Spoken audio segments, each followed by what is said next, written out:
네, 강프로입니다. 자, 두산 에너빌리티 보겠습니다. 자, 금요일 날 3.4% 올라서 끝났습니다. 다시 22평 근처에 바짝 붙였고요. 자, 많이 올라간 것은 아닙니다. 근데 최소한 안정감을 느낄 정도는 된다. 물론 아직까지 주가가 22평 아래에 있지만 그동안 제 영상을 봐오신 분들이라면 두산 에너빌리티에 하락하는 이유가 이제 다 올랐다 이것 때문이 아니라는 건 아실 수 있을 거예요. 원래 들어와야 되는 조정 구간을 받았었고 이 조정을 받는 과정 안에서 제가 미증시 이야기를 계속해서 드려왔었잖아요. 그걸 한번 보자고요. 나스닥 지수를 보면 옆에 딱 붙여가지고 제가 보여드릴게요. 조정을 받는 그 폭이 어떤 조정을 받아왔었는지를. 최근에 나스닥이 엄청나게 많이 조정을 받았습니다. 여기 2월 말부터 시작해가지고 거의 한 달 정도의 기간 동안 15% 빠졌습니다. 나스닥이 15% 빠진 건 엄청나게 많이 빠진 거예요. 자, 그러면 이 빠졌을 때 어떤 상황이 나왔죠? 두산 에너빌리티도 빠졌죠. 근데 원래 받아야 되는 조정을 받아야 된 거다. 물론 미증시가 빠지면서 어떤 부분이 발생한 겁니까? 하락폭이 좀 가파르게 나온 부분은 있어요. 근데 그게 오히려 더 좋을 수 있다. 한 달, 두 달 정도 기간 조정을 보내야 될 수 있을 만큼의 두산 에너빌리티는 그런 사이즈를 가지고 있죠. 종목 크기가 뭐 소형주, 뭐 중소형주 이런 종목이 아니잖아요. 대형주입니다. 한국 시장에서 대형주인데 그 대형주의 움직임이 1월 달부터 시작해서 50% 이상 상승세가 나왔으면 조정 구간을 포함해서 기간 조정까지 포함하면 한두 달 정도의 조정은 있어야 됐는데 지금 상황을 보면 어떻습니까? 가격 조정을 빠르게 끝냈다. 이쪽 구간에서 등락 구간이 있겠지만 다시 미래 가치를 반영하는 신고가 구간을 만들어낼 거다. 그 부분을 제가 누차 말씀드렸죠. 그리고 미증시가 빠졌을 때 두산 에너빌리티도 하락하는 구간이 있었으면 여기서 미증시가 돌려야 되는 부분이 생겨야 되잖아요. 그럼 이 미증시가 돌려야 되는 부분도 제가 계속 강조를 드린 내용입니다. 보세요. 미증시가 떨어진 이유는 경기 침체 우려갑니다. 경기 침체는 뭐까지 포함돼요? 스태그플레이션까지 포함된다. 스태그플레이션에 대한 원인은 뭐였어요? 트럼프 관세다. 트럼프 관세는 쉽게 끝날 것 같지가 않습니다. 뭐 4월 2일부터 시작하는 상호 관세가 있다고는 하지만 그 전에 지금 뭐 무언가 잡아가려고 강하게 말을 하고 있는 것도 같아요. 근데 우리가 여기다 이걸 한번 보자고요. 4월 2일이 지나면 그러면 이 얘기가 다 끝나는 거냐? 여기서 그냥 어느 정도 고착화되면서 그냥 끝나는 거냐? 그건 아닐 겁니다. 4월 2일이 지난다고 하더라도 트럼프가 원하는 게 나올 때까지는 계속해서 압박하고 협박하고 시장을 흔들어 제낄 거예요. 그러면 결과적으로 보면 트럼프가 어느 정도의 액션을 취하고 어떻게 강한 어조가 나오고 이런 부분까지는 우리가 예상할 수 없겠지만 시장은 경기 침체를 반영을 했고 한 가지 예상할 수 있는 부분은 주가가 이렇게 떨어지잖아요. 20% 만약에 넘어간다고 칩시다. 이 고가에서 저가까지 15%거든요. 이게 20%가 넘어가면 시장에서 기계적인 매도가 나옵니다. 그래서 한 30%씩 이렇게 빠지잖아요. 절대 트럼프가 가만히 있지 못해요. 왜? 미국에서 자금이 빠져나가거든요. 이거는 그냥 두고 볼 수가 없는 겁니다. 그 시작점 지금 딱 조정이라고 볼 수 있는 마지노선 단계에 와 있습니다.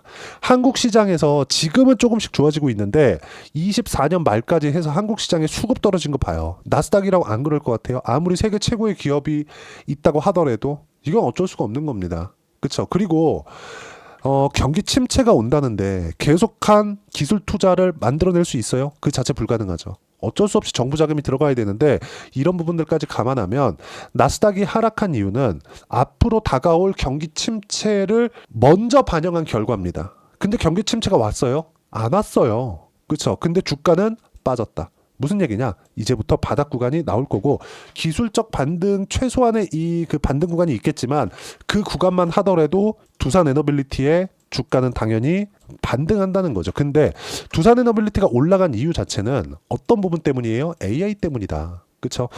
체코 원전 관련된 수주가 이쪽, 그쵸? 7월 달 구간에 있었습니다. 근데 이때 시세가 나왔어요? 없어요. 시세 없었습니다. 물론 신고가 만들고 이때 거래도 많이 터졌지만 여기서 바로 매물을 쏟아내면서 꺾었죠. 무슨 얘기냐면 유럽 쪽에 대한 수주는 시장에서 인정해주지 않는다는 겁니다.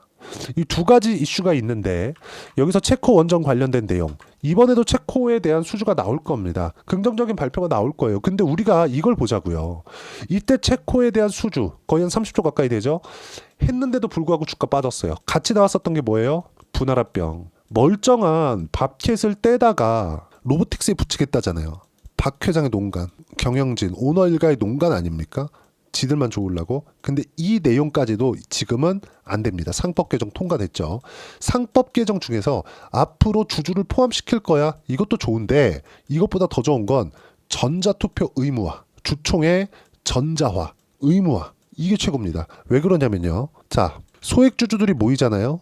그쵸? 그러면 이 지분 이길 수 있다. 이런 부분들이 커뮤니티화 돼가지고 주총회에 참여해서 우리가 판단하고 우리가 결정할 수 있다. 예를 들어서 두산에너빌리티가 미쳐서 합병하려 그래.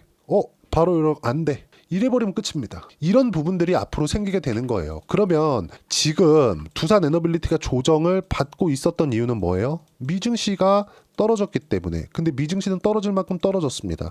뭘 반영해서? 경기 침체를 반영해서. 아직 경기 침체가 안 왔죠. 근데 주가는 떨어졌어요. 그럼 경기 침체가 온다고 칩시다. 변동성 커질 수 있어요. 하지만 어느 정도 반영을 했기 때문에 그 변동성은 더 이상 우리한테 충격으로 다가오지 않을 겁니다.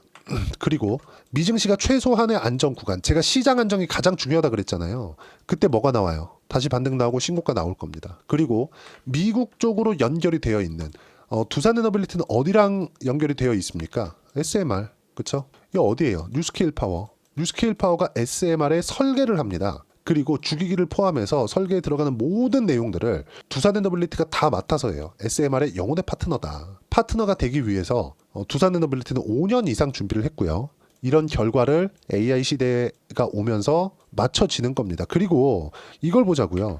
트럼프가 앞으로 어떻게 하겠다 예상할 수 없어요. 변동성이 심할 겁니다. 근데 그 변동성이 심한 구간에서 시장이 올라갈 때, 예를 들어서 이때는 50% 정도 올라가고 떨어지는 구간에 미증시도 같이 떨어지는 구간들이 많았지만 미증시가 최소한 횡보하는 구간만 오더라도 두산에너빌리티는 충분히 3만 원이 아니라 10만 원도 넘어갈 수 있다. 왜? 미국 쪽으로 연결이 되어 있기 때문에. 미국은 이걸 보셔야 되는데 AI 시대가 왔고 전기 부족 사태가 왔습니다. 그러면서 처음으로 뭘 했느냐? 인프라 투자를 시작했어요. 왜? 전기 부족 사태가 왔으니까. 전기 사용량을 맞추기 위해서 뭘 했어요? 변압기를 늘리기 시작했다. 그런 결과 현대일렉트릭. 자, 주가 보면 가관입니다. 그쵸? 23년도에 이 주가 얼마예요? 3만 원대예요. 그 전에는 늘려서 보여드릴까요? 21년도에는 2만 원대예요. 21년, 22년도에는. 그쵸? 근데 지금 얼마예요? 33만 원. 고가 얼마예요? 45만 원. 이런 일이 왜 벌어질까? 미국 쪽으로 들어가기 때문에 그렇다. 근데 실제 실적이 폭발적으로 성장한 건 24년도입니다. 자, 내용 한번 볼게요. 현대일렉트릭의 24년 실적 6,700억. 21년도 실적은 어때요? 97억. 1년, 2년, 3년 동안 100억에서 그냥 6천억이라고 잡을게요. 몇 배 성장? 60배 성장. 그렇죠? 실적을 확인하는 과정에서 주가가 3배 더 올랐다. 그러면 이렇게 실적이 확인되지 않았을 때 2만 원대부터 어디까지 올랐느냐? 24년도의 실적 확인하면서 확 튀었죠? 얼마예요? 5배 올랐다. 그렇죠? 아래에서 5배, 그리고 여기 10만 원부터 45만 원이니까 위쪽에서 거의 5배. 합치면 거의 한 20배 정도가 나오죠. 근데 우리가 이 시세를 다 먹을 순 없죠. 확인하는 구간이 필요합니다. 미국 쪽으로 들어가더라도 야 저기 진짜 들어간대. 그럼 신고가 들어가서 어떻게 우리가 매매 구간 잡는지 보자. 그러면 시장이 최소한 안정 구간에 있어야 되니까 시장 기준에서 판단을 하자. 그렇죠? 여기 나오는 모든 시세를 우리가 다 먹을 수 있진 않아요. 이렇게 보면 신고가 급등, 그리고 또 신고가 급등, 이런 식의 상황이 벌어진다는 거죠. 두산에너빌리티도 보세요. 그 초입 구간에 와 있다. 근데 두산에너빌리티의 실적은 어때요? 아까 전에 보여드렸지만 실적이 안 좋을 때 어떻게 올라갔어요? 2만 원 전후에서 10만 원까지. 실적 확인하고 10만 원부터 45만 원까지 올라갔죠. 두산에너빌리티는 지금 실적이 좋지 않습니다. 이렇게만 보면 1조 원씩 돈 벌고 있는 것 같죠. 근데 별도로 딱 누르잖아요. 그럼 밥캣 실적 빠진 겁니다. 어때요? 지금 이런 상황이다. 실적이 그렇게 좋지 않다. 조금씩 좋아지고는 있지만 실적이 사상 최대치를 넘어갈 때까지 주가 올라간다. 넘어가면 주가가 지금 가격 아닐 거예요. 20만 원 넘어갈 겁니다. 하지만 시장이 항상 그렇듯이 어때요? 등락 구간이 있을 거고 그 등락 구간에 맞춰서 우리가 타점을 잡아야 되고 타점을 잡으려면 시장에 대한 이해가 필요하기 때문에 이렇게 이야기를 드리는 거고요. 무엇보다 상법 개정 관련된 내용까지 같이 붙었기 때문에 이런 모멘텀까지 포함하면 주주 환원이나 이런 부분들 여기까지 고려해 볼 수 있겠죠. 정말 중요한 내용입니다. 상법 개정은. 자, 그럼 여기서 우리가 어떻게 봐야 되는 거냐? 무조건 타점 잡자. 하지만 신고가를 확인하고 반등을 확인하고 잡자. 그래야 우리가 꾸준한 성과를 낼 수 있고 꾸준한 수익 구간을 만들어낼 수 있다. 자, 그러면 그런 실시간 타점을 제가 여기 소통방에서 무료로 공유를 해드리고 있습니다. 자, 실제 보면 두산 에너빌리티 같은 경우에 여기 그쵸? 매수 구간 쭉 올려서 보시면 어때요? 2월 12일부터 24,250원 매수 구간을 제가 누구나 볼 수 있게 이야기를 해드렸고요. 내용 계속 한번 확인해 보겠습니다. 이렇게 잡기 위해서는 시장에 대한 판단이 서야 되는데 3월 14일 토요일이에요. 어떻습니까? 나스닥은 빠졌지만 국내 증시는 양호하다. 코스닥이 강했고 알테오젠 등 바이오 때문이다. 자, 그리고 미국의 부채 한도 협상도 있는데 이것도 큰 탈 없이 끝날 겁니다. 여기서 만약에 부채 한도에 관련된 문제가 돼서 미증시가 또 빠지잖아요. 트럼프는 진짜 곤란해집니다. 근데 그건 민주당도 미국 민주당을 이야기를 드리는 겁니다. 미국 민주당도 가만히 있지는 못한다. 이런 부분을 감안하면 뭐 전혀 그냥 이런 부분들을 걱정 안 하셔도 되고 하지만 이런 거는 있겠죠. 트럼프의 관세 협박은 앞으로도 계속될 겁니다. 근데 미증시의 변동성은 관세 문제가 일단락 될 때까지 계속될 겁니다. 자, 근데 이걸 보자고요. 시장은 관세 문제로 인해서 불거질 수 있는 미국의 피해는 스태그플레이션이에요. 근데 스태그플레이션은 지금 반영하는 과정 중에 있습니다. 단기간에 너무 많이 빠졌고 여기서 쉴 때 다시 어떤 부분이 나온다? 두산 에너빌리티가 22평을 탈환하려고 한다.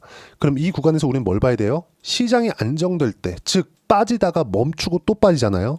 멈췄을 때 요건 어떻게 해요? 올라간다. 항상 주도주들은 이런 정도의 움직임을 보이고요. 여기에 맞춰서 우리가 매매를 해야 되기 때문에 시장에 대한 판단을 하라고 이야기를 드리는 겁니다. 반드시 기억을 하고 계셔야 됩니다. 그리고 상법 개정 관련된 내용 정말 너무 이건 긍정적인 내용이고 무엇보다 전자투표를 의무화했다는 점 이거 전자투표를 붙여야 됩니다. 예를 들어서 갑자기 주주총회를 딱 열어가지고 확 끝내는 게 아니에요. 그게 아니라 유상증자 할 거야, 분할합병 할 거야 이거를 전자투표로 붙여요. 그러면 아마 각 큰 기업들별로는 일종의 주주 모임 같은 게 생기지 않겠습니까? 여기서 의결에 들어가서 그냥 링크 딱 띄워가지고 바로 투표 이렇게 하면은 우리가 피해를 입을 것들 아니 다들 아시잖아요. LG화학이 2차 전지라고 해가지고 2010년도 이후부터 10년 동안 울거먹었는데 2022년도인가 상장했잖아요. 근데 LG화학 주주들한테 LG에너지솔루션 주식을 안 줬습니다. 이런 상황은 더 이상 벌어지지 않는다는 거죠. 이 말이 되냐. 그렇죠? 이런 부분들. 점점 더 시장은 투명해지고 있다. 근데 그건 한국 시장에 좋은 내용이다. 이걸 가지고 뭐 정치적인 내용은 잘 모르겠습니다. 뭐 그들의 이해관계가 있겠죠. 근데 우리는 어쨌든 돈을 버는 게 목적 아닙니까? 주식 투자를 하면서. 그렇죠? 그러면 미국의 상황을 한번 보자고요. 미국이 소송의 나라잖아요. 근데 미국이 실적도 제일 좋고 주주 환원도 제일 잘합니다. 그래서 나스닥이 세계 최고의 시장이 된 거예요. 그렇죠? 그러면 앞으로 두산 에너빌리티는 이 조정을 받을 때도 악재가 나왔었던 건 없다. 그냥 미증시가 빠지니까 같이 빠진 거고 지금은 미증시가 빠질 만큼 빠졌기 때문에 뭘 반영해서 경기 침체, 스태그플레이션 이런 분들을 반영해서 먼저 빠졌기 때문에 더 이상 빠질 구간이 없고 이 구간에서 반등 구간이 나올 겁니다. 그리고 이 내용은 소통방에서 어떤 식으로 판단해야 되고 그리고 두산 에너빌리티의 실시간 타점까지도 그쵸? 다 공유를 해드렸습니다. 모두 무료로 진행하고 있으니까 구독과 좋아요 눌러주시면 무료 입장 가능하고요. 입장 링크를 공유해드릴 수 있게 여기 010-8713-1916으로 구독이라고 문자 보내주시면 소통방 입장 링크 순차적으로 공유를 해드리도록 하겠습니다. 자, 그럼 소통방에서 진행하는 내용을 가지고 우리가 매매를 했을 때 어느 정도까지 수익을 볼 수 있는지 그 부분을 보면요. 여기 보시면 어때요? ABL 바이오입니다. 공략한 딱 구간 보세요. 신고가 구간에서만 공략하죠. 이쪽 구간에서도 그렇고 이쪽 구간에서도 그렇고 어때요? 14.7%. 그쵸? 자, 그리고 1월달 같은 경우에 한화오션 이것도 트럼프 취임하기 전 당선인 신분이었을 때 계속해서 조선 관련된 이야기들이 나왔죠. 어때요? 신고가 매수 어때요? 다시 상승세, 그리고 57% 수익 구간. 이렇게 꾸준한 수익 구간이 발생을 합니다. 자, 그리고 지금 두산 에너빌리티에 대해서 이야기를 드리고 있으니까 신고가 구간. 이때는 그렇게 크게 수익을 못 냈거든요. 4%대. 근데 지금은 이미 10%대 수익 구간에 있다. 여기도 언제? 신고가. 동일한 구간에서 나온다는 거죠. 그리고 여기 확인하는 과정에서 제가 여기 소통방에서 이야기를 드렸습니다. 3월 12일 날. 장 시작 전부터 두산 에너빌리티 매수해라. 시가 주문 넣어라. 이렇게 이야기를 드렸었던 이유가 뭘까요? 확인이 끝났기 때문입니다. 미증시도 빠질 만큼 빠졌기 때문에 그래요. 이 모든 내용을 소통방에서 무료로 공유를 해드리도록 할 테니까 구독과 좋아요 눌러주시고요. 댓글 하나씩 달아주시고 입장 링크를 공유해드릴 수 있게 010-8713-1916으로 구독이라고 문자 보내주시면 소통방 입장 링크 순차적으로 공유를 해드리도록 하겠습니다. 정말 이렇게 매매하기 위해선 가격이 너무 중요하고 가격에 대한 이해를 하기 위해서는 이론적인 부분을 알아야겠죠. 그렇죠? 그 이론적인 부분은 여기 두산 에너빌리티의 단기 보유 전략. 단기는 2주입니다. 2주 동안 내가 어떻게 수익 구간을 만들 것인지 그 부분이고 2주 안에 수익을 만들기 위해서는 가격에 대한 이해가 필요하죠. 얼마에 잡아야 되는지가 중요하니까 어떻게 확인할래? 그게 중요하니까 이게 파악이 됐을 때 주도주, 신고가 두 가지 내용이 파악이 될 겁니다. 이 두 가지 내용 모두 다 무료로 공유를 해드리도록 할 테니까 구독과 좋아요 눌러주시고요. 010-8713-1916으로 두산 에너빌리티라고 문자 보내주시면 단기 가격 전략 함께 공유해드리도록 하겠습니다. 정말 중요한 시기가 지나가고 있습니다. 미증시가 정말 그 트럼프 취임 이제 2달도 안 됐는데 쌩 난리를 치고 있고 앞으로도 난리가 날 것 같아요. 근데 그런 부분은 분명한 이유가 있다. 경기 침체를 반영한 주식시장의 결과다. 근데 침체는 아직 오지 않았어요. 그러면 미증시는 앞으로 침체가 설령 온다고 하더라도 반등을 하고 나서 빠지는 겁니다. 그 반등할 때 아까 전에 말씀드렸었던 대로 두산 에너빌리티가 올라갔다 또 빠지는 거예요. 그러면 뭐가 나와요? 상승 추세, 주도주의 특징인 저가가 계속 높아지겠죠. 그렇죠? 자, 하나오션 한번 보여드릴게요. 하나오션 아까 전에 보여드렸는데 하나오션을 매매할 때 어떻습니까? 57% 수익 구간 만들어냈죠. 신고가 구간에서. 그러면 하나오션을 매매하고 나서 조선주는 끝냈느냐? 아니요. 삼성중공업. 자, 내용 보시면 어때요? 다시 조선주를 또 탔다. 이것도 15% 수익이에요. 아직까지 보유하고 있습니다. 여기 보시면 제가 계속 이야기를 드리고 있는 이유가 이런 것 때문이에요. 자, 내용을 쭉 보시면 자, 하나오션 50%대 수익 매도 완료, 삼성중공업으로 이동했다. 이런 내용들. 그리고 알테오젠 15%대 수익종 몽땅 보유해라. 그리고 여기 두산 에너빌리티 10%대 수익종 몽땅 보유해라. 이런 내용들. 이렇게 매매를 하고 있기 때문에 그렇습니다. 관련되어 있는 종목군들도 상당히 중요하다는 거예요. 그러면 두산 에너빌리티를 공략하면서 원전과 함께 다시 주도주군의 포트폴리오를 어떻게 짜야 되는지 그 중에서 제가 4월 달까지 시세 나올 수 있는 종목군들을 딱 한 종목만 준비를 해놨으니까 영상 끝까지 시청하시고요. 모든 분들이 성공 투자하셨으면 참 좋겠습니다. 자, 여전히 시장은 녹록지 못합니다. 이런 상황이 벌어지는 건 어쩔 수 없습니다. 이런 상황에서도 수익이 나는 종목들의 구조는 변하지 않습니다. 즉, 대시세 종목에 대한 구조는 변하지 않는다는 거고, 실제 제가 소통방에서 지속적으로 이야기를 드리고 있는 내용도 대시세 종목이나 시장 주도주를 공략하는 건 철저하게 가격 분석을 하라고 이야기를 드리고, 가격 분석 이후에는 이슈에 대한 파악, 그리고 이슈를 파악하고 나서는 다시 내가 얼마에 매수할지 그 타점에 대한 부분을 지속적으로 언급을 하고 있습니다. 자, 근데 생각해 보세요. 시장이 굉장히 어려웠습니다. 어려운 상황에서의 어떤 종목들이 강했냐 보면 반도체와 그리고 바이오입니다. 자, 실제 여기 보면요.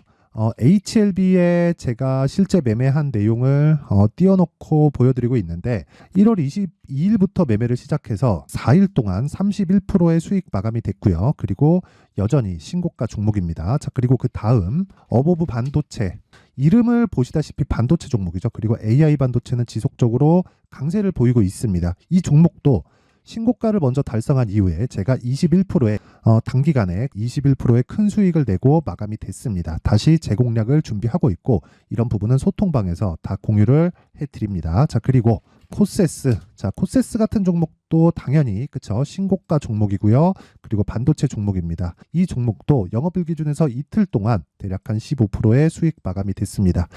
내용을 한번 보시면 어떻습니까? HLB를 포함해서 뭐 30%, 20%, 뭐 15% 이런 식의 수익이 지속적으로 발생하고 있는데, 이 세 종목 모두 다 신고가 종목이고 1월 달에 시장이 약세를 보이고 있는 구간에서도 강했었던 그런 종목입니다.